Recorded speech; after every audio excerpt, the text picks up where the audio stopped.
Vous écoutez le débrief, issu de l'épisode S413 du podcast Faut pas pousser les ISO, diffusé le jeudi 23 juin 2022. Cet épisode vous est présenté par Sigma, fabricant indépendant d'objectifs et d'appareils photo 100% fabriqués au Japon.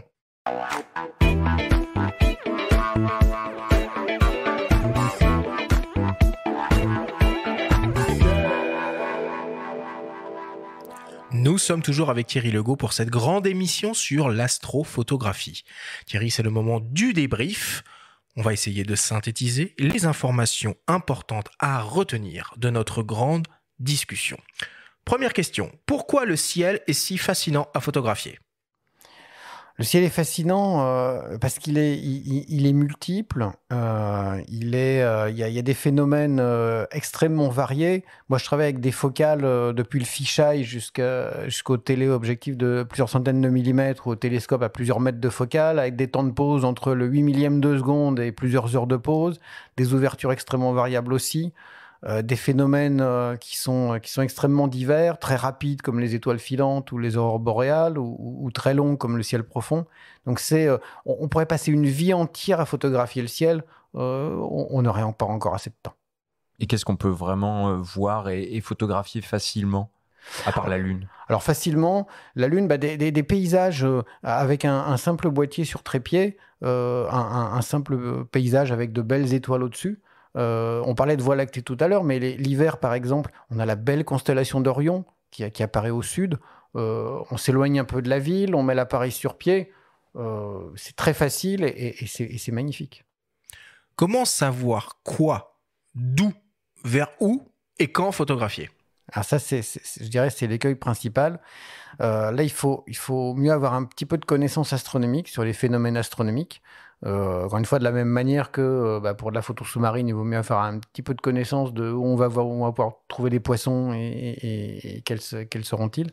Et pour ça, il y a de bons livres d'initiation. Mais tu citais le guide pendant l'émission, tu peux le redire peut-être. Voilà, tout à fait. Le guide du ciel de Guillaume Canard. Il fait 2 bouquins principaux, en fait, le guide du ciel, qui est très complet, et le ciel à l'œil nu, aussi sur l'année qui vient, qui est un livre un petit peu plus petit, sur les phénomènes principaux visibles dans le ciel. Donc moi, c'est ma Bible tous les ans pour préparer tout ce que je vais faire sur l'année qui vient. C'est quoi le matériel de base dont on a besoin pour réussir à faire une photo de la Voie lactée ? Pour réussir à faire une photo de la Voie lactée, on peut tenter une photo avec les smartphones récents et avec des algorithmes de stacking qu'on trouve maintenant de plus en plus. Ça se tente, ça peut donner des résultats. Stacking, c'est l'empilement. Voilà, c'est l'empilement de photos, oui, tout à fait. Je dirais que le matériel de base pour rentrer dans la photo un petit peu plus sérieuse, c'est un boîtier, alors réflexe ou hybride, préférence avec un capteur 24-36 ou APS-C. C'est un très bon rapport performance-prix, ou du micro 4 tirs aussi, c'est tout à fait possible. Un bon objectif, assez ouvert, de bonne qualité optique, un trépied, une télécommande ou un intervallomètre quelconque. Et puis voilà, c'est parti, on fait des poses de...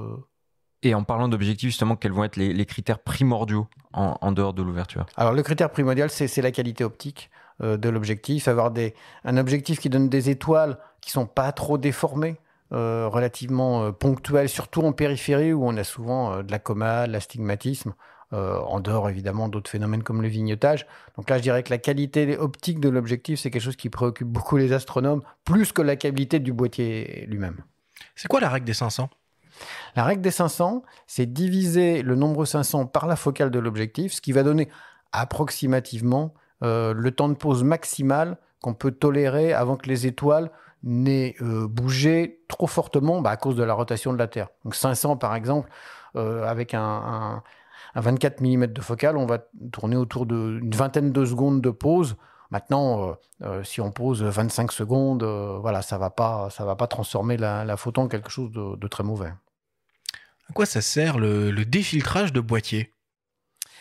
Le défiltrage de boîtier, défiltrage ou refiltrage de boîtier, ça sert à photographier les nébuleuses qui sont dans le ciel, qui sont dans leur grande majorité de couleur rouge. Alors c'est un rouge profond, ce qu'on appelle la RH alpha, qui malheureusement est très peu transmise par les boîtiers en version d'usine. Donc on les modifie pour laisser passer un tout petit peu plus de rouge sur cette fameuse raie hydrogène alpha. Tu peux nous expliquer comment fonctionne une rotule équatoriale et peut-être la nuance entre rotule et monture? Voilà. Alors, la différence entre rotule et monture, c'est principalement la taille, en fait. La rotule équatoriale, on va la poser sur un trépied photo.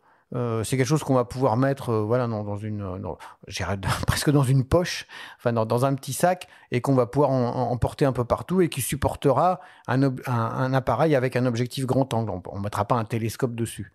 C'est quelque chose qu'on va aligner sur l'axe d'épaule de la Terre, ce qui, avec un petit peu d'apprentissage, n'est pas très compliqué. Il n'y a pas besoin d'être bac plus 5 pour faire un alignement polaire. C'est rapide avec un petit peu d'habitude. La monture équatoriale, c'est simplement quelque chose de plus gros qui va supporter quelque chose de plus lourd, donc soit un gros téléobjectif, soit carrément une lunette ou un télescope. Où, quand et comment réaliser des photos d'aurore boréale? Alors, les aurores boréales, si on est en France métropolitaine, on peut attendre des décennies pour en voir. Donc, si on veut vraiment les voir, il faut monter plus au nord. Hein. Le paramètre clé, c'est la latitude. Et donc là, typiquement, si on veut vraiment avoir de bonnes chances de voir des aurores, il faut aller dans le nord de la Scandinavie, donc le nord de la Finlande, de la Suède ou de la Norvège, ou l'Islande, ou le nord du Canada, mais c'est moins accessible. Les Américains vont beaucoup en Alaska aussi, mais c'est encore beaucoup plus loin. Donc pour nous, clairement, on les vole vers l'Islande, Tromsø. Clairement, c'est privilégié pour nous.